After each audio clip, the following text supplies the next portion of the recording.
Bueno, qué alegría. Muchas bendiciones. Quien les habla, su amigo servidor Jesús Alberto Dávalos. Tener esta oportunidad a través de este medio, poderme dirigir a todos ustedes con estas especiales enseñanzas. Hoy estaremos trayendo una temática muy especial. Estaremos compenetrándonos con las escrituras. La Biblia dice que Dios levantó apóstoles, profetas, evangelistas, maestros a fin de perfeccionar a los santos para la obra del ministerio. Bueno, saludando a todas las personas que están allí involucrarse de los Estados Unidos. Luz Estela, ¿cómo estás? Muchas bendiciones. Qué gozo pero tan grande tener esta oportunidad, poder estar conectados con todos ustedes. Hoy vamos a estar hablando sobre la revelación de lo que es un pacto de Dios. Vamos a estar tocando temáticas concernientes a la iglesia, concernientes al pueblo de Israel, y entender esta palabra tan amplia, tan compleja, tan evidencial, el pacto de Dios. El pacto está visto en las escrituras desde el libro de Génesis, comenzando con Noé. Dios hace un pacto. El pacto que la Biblia ratifica casi siempre está precedido de sangre. Hay que tener en cuenta eso, precedido de sangre. ¿Qué tendrá que ver la sangre en relación con el pacto? Por eso es tan importante nosotros conocer los pactos bíblicos, toda la trayectoria histórica de lo que representa el pacto de Dios. Primeramente definamos esto. Un pacto, una cosa es el pacto humano y otra cosa es el pacto de Dios para con los hombres. Y eso hay que entenderlo. Dios hace pacto con Noé, hace pacto con Abraham, que es el pacto abrahámico. Y ese pacto abrahámico comienza con algo que se llama la circuncisión. Circuncidar. Esa circuncisión representaba un círculo. Entonces vamos a comenzar a relacionar pacto con un círculo. Imagínense un círculo, por favor. Y Dios le dice a Abraham que a través de esa circuncisión será señal de pacto, por la cual Dios se compromete, primeramente, de bendecir, de salvar, de prosperar, de ser su padre. Ese pacto de parte de Dios es muy significativo y lo hace a través de Abraham con la señal de la circuncisión. Por eso circuncisión es sinónimo de círculo, un círculo. Y todo el que esté dentro de ese círculo, Dios hace un pacto eterno. A mí me gusta esta parte, un pacto eterno. Y ese círculo se convierte en una señal de que Dios es Padre y el que está dentro de ese círculo es hijo. Lo especial es que todo aquel que está en el círculo, también Dios por sí mismo dice: si te portas mal, te voy a corregir. Si sigues portándote mal, te voy a azotar, te voy a castigar. Todo aquel que está fuera de ese círculo, Dios lo va a ver como un simple bastardo. Por eso el libro de Hebreos es claro en cuanto a la disciplina, que Dios al hijo que tiene por hijo lo castiga y lo azota. Pero aquel que no lo tiene como hijo lo considera simplemente un bastardo. Entonces, hablar del pacto, hablar de lo que representa todo el historial antiguo testamentario, todo el historial nuevo testamentario en cuanto al pacto es muy significativo, y usted tiene que aprender a entender esto. Cómo aprender a estar dentro de ese pacto de Dios. Entonces, cuando hablamos de la circuncisión que fue el sello del pacto abrahámico, allí comienza el concepto de circuncisión e incircuncisión. Circuncisión e incircuncisión. A mí me llama mucho la atención lo que voy a relatar, lo que voy a explicar está específicamente en el libro de Ezequiel capítulo 14. Libro de Ezequiel capítulo 14 nos dice lo siguiente. Nos dice así.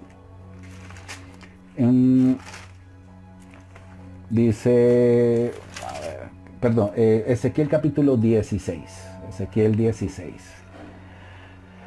Habla específicamente del pueblo de Israel. Pero mire lo que hace Dios con el pacto. Dice aquí en el verso 8. Y pasé yo otra vez junto a ti, y te miré, y aquí que tu tiempo era tiempo de amores, y extendí mi monte sobre ti, y cubrí tu desnudez, y te di juramento, y entré en pacto contigo, dice Jehová el Señor, y fuiste mía. Aquí hay unas palabras claves. Usted sabe la importancia es que Dios entre en pacto conmigo, el pacto divino no se quebranta. Es un pacto perpetuo, es un pacto de sello de eternidad. Esto hay que tenerlo muy en claro. Dios hace un pacto contigo eterno, es un pacto perpetuo, donde Dios se compromete a salvarte, donde Dios se compromete a que estés en eternidad. Un pacto de propiedad, porque dice, fuiste mía. ¿No le parece eso grandioso? Mía. Por eso a los primogénitos se circuncidaban y se les catalogaba míos son. Por eso el primogénito es del Señor, propiedad de Dios. Y esto de propiedad es muy significativo, porque a Israel, este pueblo, lo mete dentro de este círculo, y a todas las demás naciones que existían en el tiempo de Israel, Dios no hace pacto con ellos. Aquí hay algo impresionante, porque aquí en el capítulo 16 el título dice infidelidad de Jerusalén. Présteme atención a esto. Vamos a poner a Israel acá y a las demás naciones a este otro lado.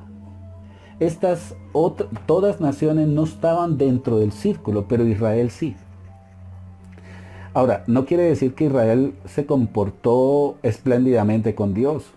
Sí, tuvieron momentos brillantes de obediencia, de bendición, de florecimiento, pero muchas veces Israel se portó muy mal, a tal punto que Dios llama a Israel prostituta.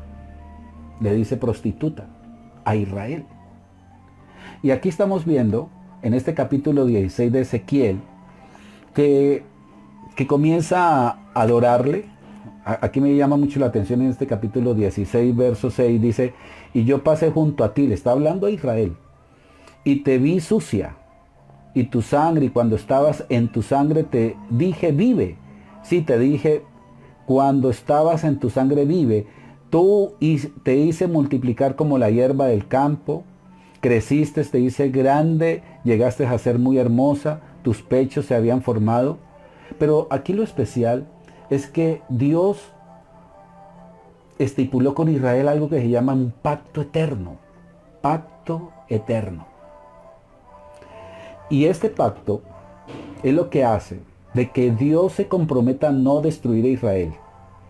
Por eso las demás naciones, como Sodoma y Gomorra, como Sidón y Tiro, como los moabitas, como los edomitas, Edom, como los madianitas, como los filisteos, como todos estos pueblos de Canaán, sabuceos, gerbeseos, bueno, todos estos que terminan en feos, todas estas naciones hasta el día de hoy no están en pie. El reino asirio, que fue un reino espléndido, totalmente anulado. Babilonia, anulado. Hoy no quedan sino las ruinas. ¿Sabes qué es lo impresionante? Que aquí Dios le dice a Israel, ustedes cometieron pecados más graves que Sodoma y Gomorra. Que ustedes hicieran cosas más terribles, más escandalosas que lo que hizo estas naciones. Ahora, ¿dónde usted lo va a ver? Si usted lo sigue leyendo, usted va a ver aquí en el verso 23, ustedes, los mismos israelitas, ustedes hicieron altares en toda cabeza de camino, edificaste lugares altos, hicieron abominaciones, dice, hicieron fornicaciones. Después más adelante usted va a encontrar que dice aquí, edificaron lugares altos en el verso 31. ¿No fuiste semejante a ramera, a que menospreciaste la paga, sino como mujer adúltera que en lugar de su marido recibiste ajeno? Y ahora dice aquí en el verso 48, vivo yo, dice Jehová el Señor, que Sodoma tu hermana y tu hijo no han hecho como hiciste tú y tu hija. He aquí que esta fue la maldad de Sodoma. Pero impresionante, aquí está diciendo que los israelitas hicieron cosas peores que Sodoma y Gomorra.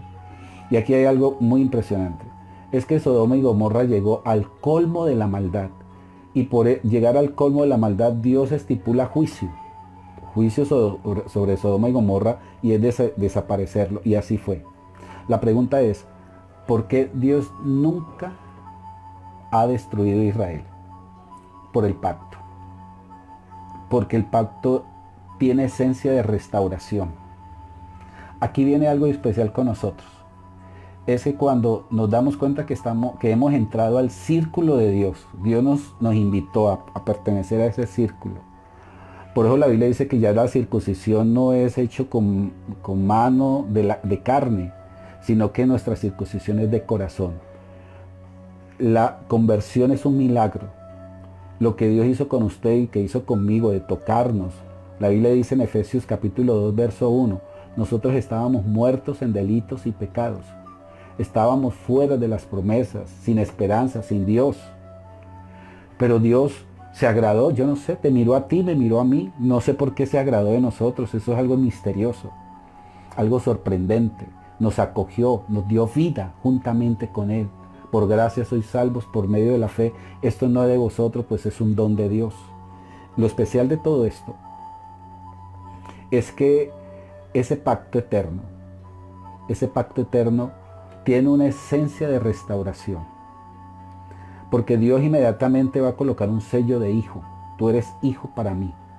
Y como hijo, si te portas mal, si te vuelves a pecar, no te voy a destruir, te voy a castigar. Y si es posible, te voy a azotar. Es lo que me gusta del pacto de Dios. El pacto de Dios es un pacto restaurador. Cuando David se fue a enfrentar al filisteo, él sabía que era un filisteo incircunciso. Le voy a parafrasear lo que estaba diciendo David a ese Goliat. Lo vio sumamente grande. Imposible de vencer, claro que sí. Era un hombre de guerra. David, que estaba acostumbrado, sí, a luchar con osos, que no es cualquier cosa, pero pues no estaba acostumbrado a las guerras. Este hombre traía una indumentaria, estaba bien equipado, era invencible. Pero algo impresionante es que David lo detecta y le dice, tú eres un incircunciso. Se lo voy a parafrasear. Tú, Goliat, estás fuera del círculo de Dios. Por tanto, no tienes la protección de Dios. No hay esperanza en ti. Tú estás out, fuera. Pero David sabía que él estaba dentro del círculo de Dios. Por eso la palabra circuncisión significa círculo. Y él sabía de que él era un incircunciso. A mí me gusta el detalle de cortar entre el glande y el prepucio esa membranita. cortar. Eso es lo que Dios ha hecho con nosotros. Nos ha cortado del mundo, nos ha cortado de la muerte, nos cortó de la maldición, nos sacó, nos apartó. Por eso la palabra santificar significa apartar, no tiene que ver con nada en perfección. El santo no quiere decir que no se equivoca, el santo simplemente está apartado para Dios. Dios separa de la luz y de las tinieblas. De las tinieblas nos aparta. Y esa es la razón por la cual nos mete en el círculo de Dios. ¿Qué es lo grandioso? Que una persona que vuelva atrás, una persona que vuelva a pecar, pero que está con sello de pacto, Dios, el Espíritu Santo dice, yo he comenzado contigo una obra y yo me he comprometido conmigo mismo a que te tengo que restaurar y que te tengo que levantar. Por eso esa persona, al pecar, al volver atrás, al volverse al lodo, al volverse a un hábitat que no es de él, esa persona tarde o temprano va a comenzarse a sentir mal, que ese no es su lugar y que tiene que proceder al arrepentimiento. De lo que pasó con el hijo pródigo. El hijo pródigo se sale de la cobertura, pero es que en él había un pacto eterno y por eso era hijo. Y como hijo, lo que hace es que él comienza, mientras que se revolcaba, porque es que esa comida, esas algarrobas de cerdos, esa comida asquerosa, que es lo que el mundo proporciona. Usted no ha visto muchas personas que han conocido de la gracia de Dios, han conocido del Señor, pero vuelven atrás. Pero por dentro comienzan a sentirse mal, sentir que ese no es su hábitat, que ese no es su lugar, que lo que hacían antes en el mundo y que no les daba nada, ahorita sí lo están sintiendo y viendo el ojo de Dios allí. ¿Y sabes qué es lo impresionante? Que comienza Dios a cerrar puertas, porque es que el azote es real. Dios azota a su hijo, Dios lo castiga. La Biblia dice en el libro de Hebreos que el castigo al momento no es motivo de alegría, sino de tristeza, pero al final da fruto apacible de justicia.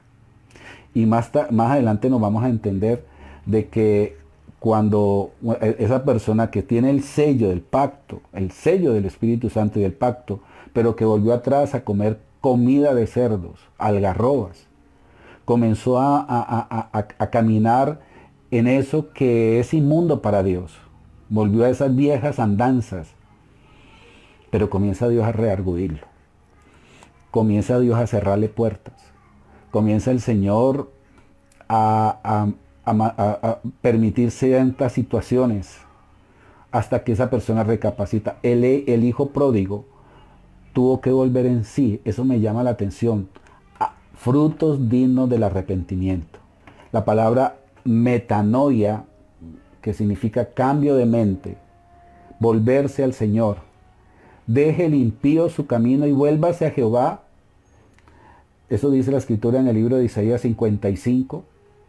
Por tanto, esa persona se va a recapacitar y va a decir, este no es mi hábitat, este no es mi lugar. Yo no debo de estar comiendo comida de cerdos.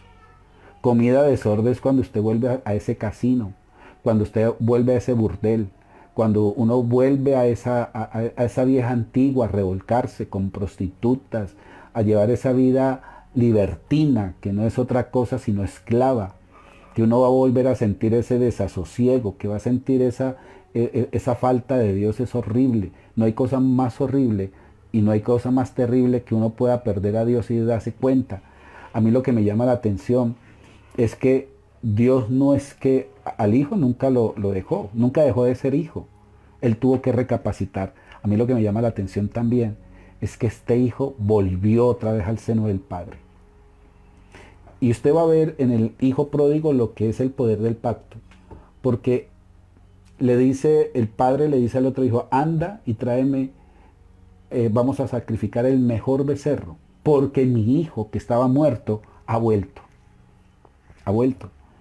Y es allí donde nos damos cuenta que eso hace el pacto restaura. Recuerde esto lo que dice en Filipenses. Cuando Dios comenzó una obra en ti, Él la va a terminar. de eso estoy seguro. Dios te va a perfeccionar. Y muchas veces esa perfección va a costar lágrimas, va a costar azotes, va a costar tiempo. Los procesos con una persona es tan diferente con otra. Cada proceso en cada persona es particular. Hay procesos en personas que se demoran. Hay otros procesos. Usted va a ver la vida de Pedro y Pablo. La conversión de Pablo fue tan impresionante, tan eficaz. Pedro tuvo que Dios hacer un proceso larguísimo a tal punto que el mismo Pablo tuvo que exhortar a Pedro. Y por eso ninguna persona, en ningún proceso puede compararse. Cada proceso Dios lo maneja de una manera particular. Entonces en este Ezequiel 16, usted va a ver a una Israel haciendo cosas peores que lo que hizo Sodoma y Gomorra. La pregunta es, ¿por qué Dios no destruyó a Israel? ¿Y sabes por qué? Porque Dios hizo un pacto con Israel. Y ese pacto estaba precedido de esos sacrificios de animales. Ellos, los judíos, hacen una fiesta, que es una fiesta grandiosa que se llama la gran fiesta de todas las 7 fiestas que ellos celebran, que es la fiesta de la gran expiación o la fiesta del Yom Kippur, donde el sacerdote entra al templo una vez al año y derrama la sangre, esa sangre preciosa que representa la sangre de Cristo. Ahora, si eso es en cuanto al antiguo pacto, ¿cómo será el nuevo pacto? Que es a través de Jesús. Jesús, en la cena del Señor, toma esa copa y dijo, este es mi sangre, que es el nuevo pacto. Por eso la Biblia habla de que nosotros somos ministros competentes del nuevo pacto. Y ese nuevo pacto, que es un pacto mucho mejor. El libro de Hebreos, una de las peculiaridades del libro de Hebreos, la palabra hebreo significa pasar al otro lado del río, pasar al otro lado. Es el significado de hebreo. El hebreo. ¿De dónde salió esa palabra del hebreo? Salió cuando Abraham sale de Ur de los Caldeos, una tierra en la región mesopotámica, y sale de allí, y para salir de esa tierra tenía que cruzar el río Éufrates. Al cruzar el río Éufrates, por primera vez se le llamó el hebreo, cruzador de ríos. Y hay algo bien especial, es que Israel comenzó a distinguirse. Mire por qué se le decía a los judíos hebreos. Por aquí me están haciendo una pregunta. Luz Estela, ¿algo especial tiene usted que el Señor hiciera pacto con ellos? ¿Qué será? Bueno, este es un misterio de gracia. No hizo pacto sino con ellos, con Israel. Lo que estaba explicando inicialmente. Es algo que incomprensible. Dios, la soberanía de Dios, Dios quiso hacerlo con ellos, sacar ese pueblo de una manera milagrosa, hizo pacto con ellos, con nadie más, con el pueblo de Israel. Y decíamos ahora que Israel hizo cosas peores que Sodoma y Gomorra. Pero como Dios hizo pacto con ellos, se comprometió de que Dios los iba a restaurar. Por eso usted va a ver los castigos. Los 70 años de cautividad fueron castigos por causa de la idolatría, por no haber dejado reposar la tierra por 490 años. ¿Usted sabe por qué fueron puestos en cautivos? Porque el pueblo de Israel, por cada 7 años que no dejaban descansar, iba a ser un año de castigo, y fueron 70 años de castigo. Y Dios dice, bueno, ahora, como ustedes han endurecido el corazón, los voy a dejar en una situación de invernación o de un invernadero. Actualmente Israel está prácticamente muerto espiritualmente. Si bien es cierto, es evidente la prosperidad, la intelectualidad, porque se tiene que cumplir. Pero por causa del pacto, Dios se compromete a restaurarlos en el tiempo final. Ahora, si eso es con Israel, mucho más con nosotros. Mi querido amigo y amiga, Esto que estoy explicando es simplemente grandioso y glorioso, porque al leer aquí en Ezequiel capítulo 16, y entré en pacto contigo, verso 8, y entré en pacto contigo, dice Jehová el Señor, y fuiste mía. Ahora, nótese algo, por favor. Por primera vez, a través de Moisés, Dios celebra la Pascua. La Biblia dice en Corintios 10 que la Pascua es Cristo. La Pascua es Cristo. Cuando uno va a ver por acá en el libro de Éxodo, busquemos aquí un momento el libro de Éxodo 12, también vamos a ver el 14. Permítame un momentico, por favor. Libro de Éxodo 12. Usted va a ver aquí la Pascua, el Pesaj. La palabra Pascua, que significa pasar por encima de. La Pascua es simplemente un pacto de sangre. Pacto de sangre. Y este pacto de sangre hace de que el primogénito fuera guardado, protegido, salvado. ¿Quiénes son los primogénitos? En el Antiguo Testamento los primogénitos se llevaban la doble porción.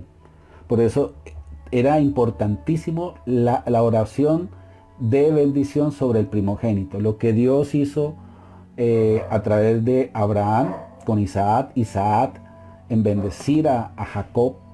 Y usted va a ver el mismo José llevándole a Jacob y bendiciendo a Efraín. Eso se llama la bendición de la primogenitura. Pero los primogénitos en el concepto nuevo testamentario no son los nacidos de nuevo, o los primeros nacidos, sino el nacido de nuevo, vuelvo y ratifico. En el concepto antiguo testamentario, el primogénito era el que nacía primero, y las mujeres no entraban allí. En el Nuevo Testamento, la Biblia dice que en Cristo ya no existe ni mujer ni hombre, dando que ya no va a tener acepción de persona, sino que el primogénito es el nacido de nuevo, considerado primogénito. Y a ese primogénito tiene el derecho de la Pascua, del pacto pascual, donde la maldición no le va a tocar, ni nada le va a tocar. Y hay algo bien especial, es que la eternidad, muerte eterna, no le va a tocar. Por eso el pacto hay que tenerlo muy, muy en claro. Ahora, decíamos ahorita que por primera vez a los judíos se les llamaron los hebreos, cruzador de ríos. Y hay una epístola que se llama a los hebreos. Y usted va a ver en la epístola a los hebreos que hay una palabra prominente que se llama un mejor. 18 veces aparece la palabra un mejor. Por ejemplo, un mejor sacerdocio, el sacerdocio de Melquisedec. Unas mejores promesas. Un mejor pacto. El pacto nuevo no fue que abolió, sino que hizo de que abolió el antiguo pacto, no. Sino que el pacto nuevo vino y se radicó basado en la sangre de Cristo, no basado en la sangre de los animales, sino del verdadero Cordero Pascual que es Jesús. Y ese pacto es en el cual en este tiempo de crisis es el que Dios mismo se compromete. Usted se puede imaginar esto, Dios mismo comprometiéndose a guardarte, a despertarte, a corregirte, a azotarte si es posible, porque te azota, te corrige cuando te estás portando mal, cuando te quiere salir de su camino, algo Dios va a hacer. La buena obra que Dios comenzó en ti, Él la va a perfeccionar. Él no deja nada mocho, Él no deja nada inconcluso, Él no deja nada a medias. La Biblia dice en el libro de Efesios capítulo 2, verso 10, somos hechuras suyas, creados en Cristo Jesús para buenas obras. Por eso la palabra consumado significa llevar todo a su máxima expresión. Pues quiero decirte, querido amigo y amiga, cuando Dios se fijó en ti, yo eso lo creo, que el que me está viendo te escogió por gracia. Estabas muertos en delitos y pecados. Y te escogió por gracia. No se fijó en ti porque tuvieras dinero, no se fijó por ti porque fueras alguien especial, porque fueras inteligente.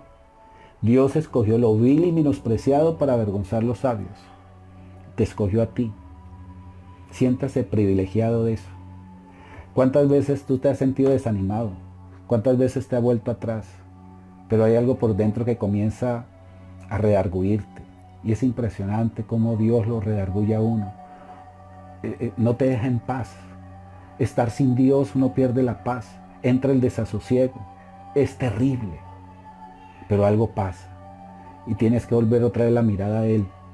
Volver la mirada al Creador. Por más que te trates de zafar, siempre Él está allí. Hay algo que Dios tiene, ya para finalizar, que se llama el sello del Espíritu. Por eso usted va a ver en el libro de Efesios, capítulo 1, que habla del sello del Espíritu. Hay algo que me gusta con el pacto, es que todos esos errores que tenemos, todas esas escorias que carga nuestro corazón, poco a poco Dios comienza a hacer un trabajo. Por eso la Biblia dice el fruto del Espíritu. Dios coloca el querer y el hacer por tu buena paz. En muchas ocasiones vamos a sentir que nos hemos adormecido.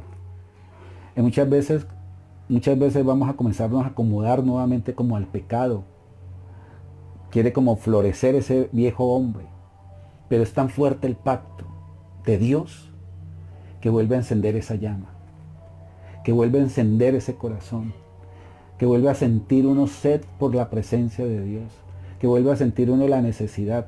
No hay cosa más terrible que uno quedar solo o sola y darse cuenta que Dios es lo único que uno tiene, que uno puede contar. Conozco gente que Dios, para poderlos azotar y que ellos recapaciten, tuvo que quitarles el dinero, tuvo que quitarles los trabajos, tuvo que llevarlo a una situación paupérrima. Y allí ellos entender que Dios es el único suficiente.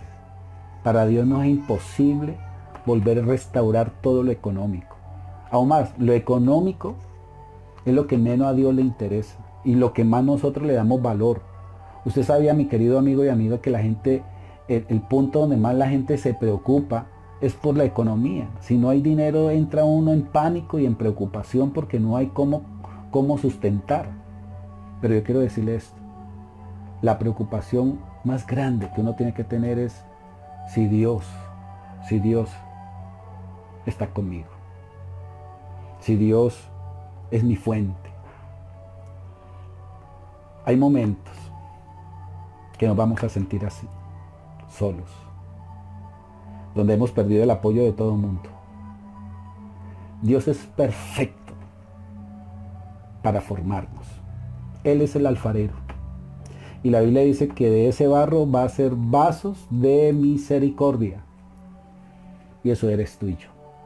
Amigo y amiga, lo que hemos leído hoy respecto a este hermoso texto de Ezequiel, le invito a Ezequiel 16, léaselo todo y usted va a quedar sorprendido cómo un pueblo que fue sacado, fue restaurado, Dios lo levanta en una cima espléndida en el tiempo de Salomón, cae en la peor ignominia, afrenta, vergüenza, queda desnudo, viene el cautiverio, se dispersan, hacen cosas terribles y hasta el día de hoy, pero Dios dijo, por mi pacto yo restauraré a Israel. Si eso lo hizo con Israel y que ellos no viven ese nuevo pacto como lo vivimos nosotros, ¿cómo no lo va a hacer con usted, amigo y amiga? No sé cómo te sientas hoy en relación con Dios. No sé qué tantas cosas malas hagamos o hemos hecho y nos sentimos, pero eso de sentirnos mal de sentirnos que no merecemos, es bueno. Porque Dios está trabajando allí. Dios está trabajando en tu corazón. Hay algo grandioso. Es que Él te quiere levantar en esta preciosa noche. Padre amado, yo quiero levantar una oración por cada persona que está aquí. Señor, vuélvenos otra vez a tu redil. Vuélvenos otra vez, Señor, contigo. Señor, no queremos cambiar un pote de, Señor, de ese color rojizo por la primogenitura que nos has dado, Señor. El mundo nos coloca placeres a nuestra vista, a nuestros oídos. Señor, nos acomodamos a tantas cosas. Pero ese es el tiempo de reflexionar. Ese es el tiempo de saber de que tú estás a nuestro lado. Aquella persona que se ha sentido, Señor, solitaria, que se ha sentido sin fuerzas, que se ha sentido que no aguanta más, hoy levanta una oración. Restáurales, Dios. Vivifícale. Claro que sí hemos cometido errores y muchísimos. Los que me están viendo sabemos que nos identificamos, cometemos errores a diario. Pero hay algo interno que nos redarguye y es tu Santo Espíritu. Tu Espíritu, Dios, sobre mí. Y hoy reconozco, Dios, nuestra condición. Todos los que están allí reconocemos nuestra condición humana. Pero sobre todo reconocemos nuestra humanidad débil. Pero también reconocemos que diga el débil, fuerte soy. Bástate mi gracia, porque mi poder se perfecciona en vuestra debilidad. Te doy gracias, Señor. Bendigo a cada persona. En este momento que está viendo, bendigo su familia. Y ese es el tiempo donde Dios está levantando, donde Dios está haciendo cosas grandes. En el nombre de Jesús. Amén y amén. Mis queridos amigos amados, que Dios me les siga bendiciendo rica, abundantemente. Estaremos en otra oportunidad trayendo enseñanzas claras, precisas, que nos levantan. La palabra de Dios hace eso. Que tengan una buena noche y que la gracia, la paz del Señor Jesucristo sea siempre con usted. Bye bye, bendiciones.